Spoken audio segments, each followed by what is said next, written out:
Dambalii Jaalalaa. Dambalii Jaalalaa.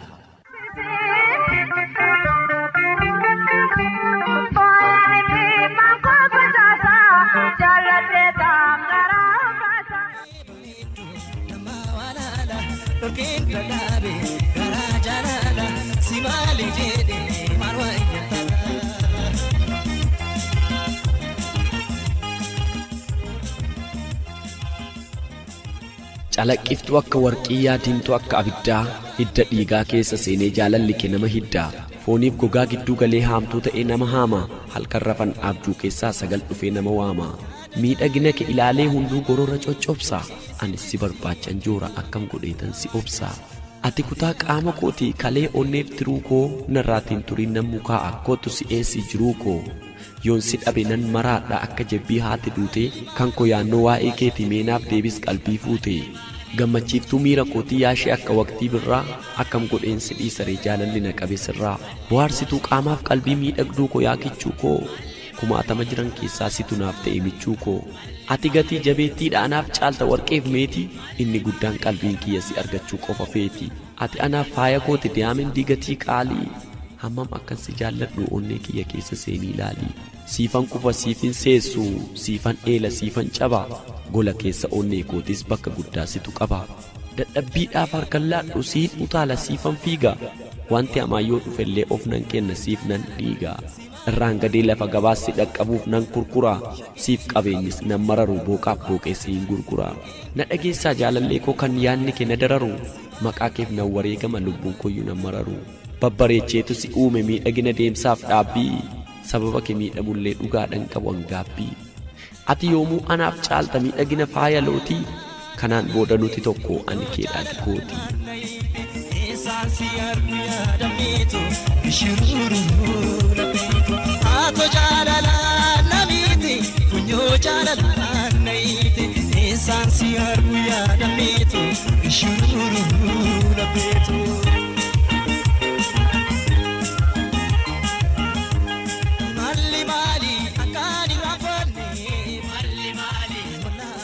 Naatoo qabeessa koo bareedaa mul'isuusa suurri kee faaya kooti akkam godheen si obsa naatoof miidhaginni kee na fuudhanii godaan kanumaa bobsa dhabeeni amma kanan silaalu miidhaginniif surraan kee akka rooba arfaasaa dhaabbanni qaama keetu qalbii namaa rarraasa walgeettiin nyaara kee ammoo bissii garbuu qixxaata waa miidhaginni kee kun na fudhatee naan kaata filaan gaanfura keetis ibsaa eenyummaa keeti waa'een sabboonummaa kees onnee kiyya na saaqe kan miidhagina keetii kamiin dhiisu yeroo waa'ee kee yaadu qalbiin koos naan godaana yaadni koos naaf hin ciisu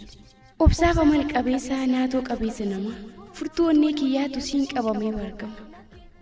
furtuusaa si fudhatee banateettiin basha'a yaadni koo siin argachuuf amma roora qalbiin koos mana keetii buufanni jireenya isaa kun hunda soo jiranii an akkamiin si obsu yoon afaaniin callisee waa'ee kee dubbii dhiise onneen koo dhiigarrabsu arrabni koos haasa'ee jecha hin mimmiidhagsu kanaafan amma waa'ee kee waamuudhiisu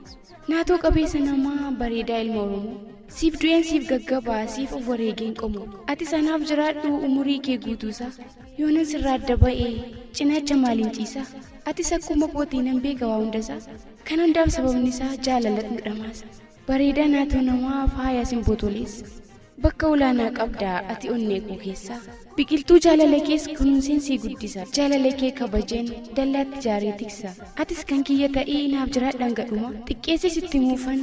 jecha xiqqoo biladhee osoon waa'ee kee kaasee dacheenis barruu ta'ee waa'een kee narraa dhuma osoon waa'ee kee kaasee dacheen qalama ta'ee waa'een kee ka'ee dhuma yoomiyyuu sin jaalladha naaf jiraadhaan gadhuma yoomiyyuu anis keetti naaf jiraadhaan gadhuma. Kararroo bigaluu seenaa biisi jedha silkii si bilbiluuf fagoonna jalatti atis na dararuu buutee bishashayyaa kararroo bigaluu seenaa biisi jedha silkii si bilbiluuf fagoonna jalatti atis na dararuu atis na dararuu.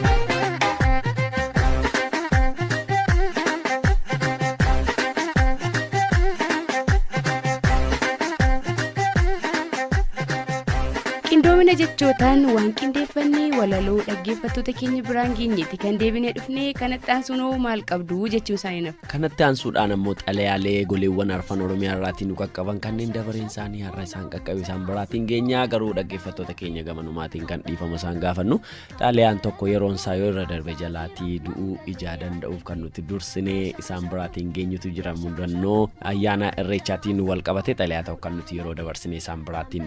geenyutu jira jechuudha. Egaan kanneen yaada nuu kennuu barbaadaniif irraanfatinaa lakkoofsi bilbilaa keenyaa jira 8330 ammoo yaada keessan gabaabinaan nu biraan ga'uu dandeessu duwwaa 2211 duwwaa 860 fi 861 ammoo toora bilbilaa keenyadhaan yaada keessan nuuf kennaa nu waliin hirmaachaa nu waliin turaasaniin jenna. Imimman jaalalaa kunoona raayyaa asin gargar baay'ee koba kaminta balleessantiya hanga dheeraa boontu lemmuunatti hin deebi'u takkitti tokkotu balleessantiya hanga dheeraa boontu. Maal jedhee akkan eegaluun beeku jechi na harkaa waldhaa eessaa ka'ee eessatti akkan katabee xumurus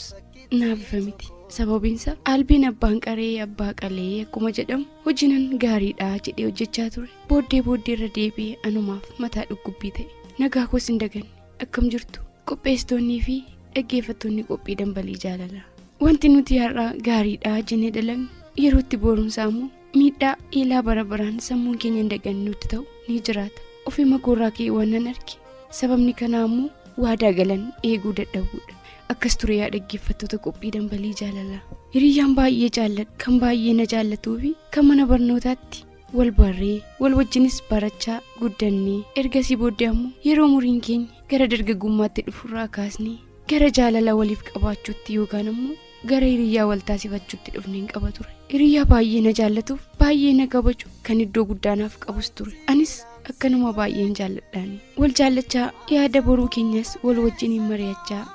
erga barnoota haayiskuulii xumurree lamaan keenyayyuu carraa sadarkaa barnoota olaanoo argannee yuunivarsiitii garaagaraa deemnee barachuuf nagaa fi jaalala waliif qabnu waliif hirree kan fuuldura keenyaaf ammoo jireenya gaarii akka wal wajjin jiraannuuf karoorfannee karoora keenya irrattis nu lamaan keenyayyuu waadaa walii seennee gara yuunivarsiitiitti nagaa walitti dhaammannee deemne. Ergachi deemnees bilbilaan wal hordofaa barnoota keenya irratti wal jajjabeessaa waa'ee boruu keenyaas mari'achaa jiruu keenyatti fufne. Gidduudhaan garuu wantan ta'a jedhameen eegamne ani raawwadheen jira. Innis akkasi hiriyyaan an dura jaalladhu kanan baay'ee kabajuu fi kan bakka guddaa waliif qabnu osoo jiru erga yuunivarsiitii seenii barnoota koo eegalee booddee barataa daree koo kan yuunivarsiitiitti daree tokkotti wal wajjin barannurraa gaaffiin jaalalaa naaf dhiyaate. Anis waadaa fi jireenya gara fuulduraatti hiriyyaa koo kan yuunivarsiitii biraa jiru kan ganamumaan wal wajjin guddannee kaayyoo jiruuf jireenyaa kan boruuf waliin karoorfanne osoo hin qabu yaada barnoota koo irratti na gargaara. Isa kana yeroof jaalladheen bor ammoo kan duraa waliin jiraadhaa jedhuun liqinfameen akka waan ani hiriyyaa hin qabneef mucaa kaampaasitti daree tokko waliin barannu kan gaaffii jaalalaa naaf dhiyeesseef yaada koo hireen isa wajjin haasaa eegale. Yeroo kanagaa kanan jiruuf jireenya koo irratti muka jigeen kaan ofirratti mure. Hiriyyaanan baay'ee jaalladhuuf kan baay'ee na jaallatu iddoo olaanaa naaf qabu kan dheebuna waliin gara fuulduraatti jiraatu sana dhiisee haasawaa eegaluu kootiin. Anis of goyyomsaa gama lamaaniin gama tokkoon jaalala sobaa daldalaa gama biraan ammoo jaalala dhugaan cinqamaa of goyyomsaa of sobaa isa wajjinis akka waan an jaalladhutti jiruu jaalalaa wajjin haasa'ee yeroo waggaa lamaa yeroon dabarsu xumura waggaa sadaffaatti yookaan ammoo bara eebba keenya waan an hin eegnetu hiriyyaan an kaampaasiitti sobaan jaalladheerra na mudate. Innis jecha akkas jedhu ture. Aniifati waggaa lama wal jaallanneerraa gara fuulduraattis wal wajjin jiraanna jennee waliin karoorfannee waan jirruuf yeroon fuuldura keenya jiru kun ammoo yeroo murteessaa waan ta'eef anis waadaa siif galeen atis waadaa naaf galtee maatii keenya wal barsiisnee yeroo eebba keenyaa irratti gumii waliif hiinaa yookaan ammoo amartii waliif hiinee waadaa waliif gallee maatiinis akka baran taasisnaa yaada jedhu ture. Durumaan ani jaalala sobaa waanan daldalaa tureef isa kanas haga guyyaan ga'utti barnoota koorratti ammas gufuunatti ta'uu danda'a. Isaafis akkasuma jedhe yaada sobaatiin tole rakkoo hin qabu jechuudhaan yaada isaaf keessummeessee ammas jiruu sobaatti fufe. Guyyaanis lakkaa'amee waggaan ji'attiinis lakkaa'amee guyyaatti akkuma xiqqaachaa dhufu yeroon isaa yoo ga'u garuu fallina harkaa dhibe. Akkan hiriyaa qabuu fi akkan baay'ee jaalladhuu fi inni na jaallatu akkan isa wajjin jireenya koo itti fufuuf waadaa seeneef itti muudhaaf baay'ee rakkadhe. Ta'us kan sodaatan du'aa kan hin oolles du'aa akkuma jedhamu filannoo kan biraa homaayyuu waan hin qabneef ani nama hiriyaa qabdudha. Garuu atis barnoota keerratti akka hin jeeqamne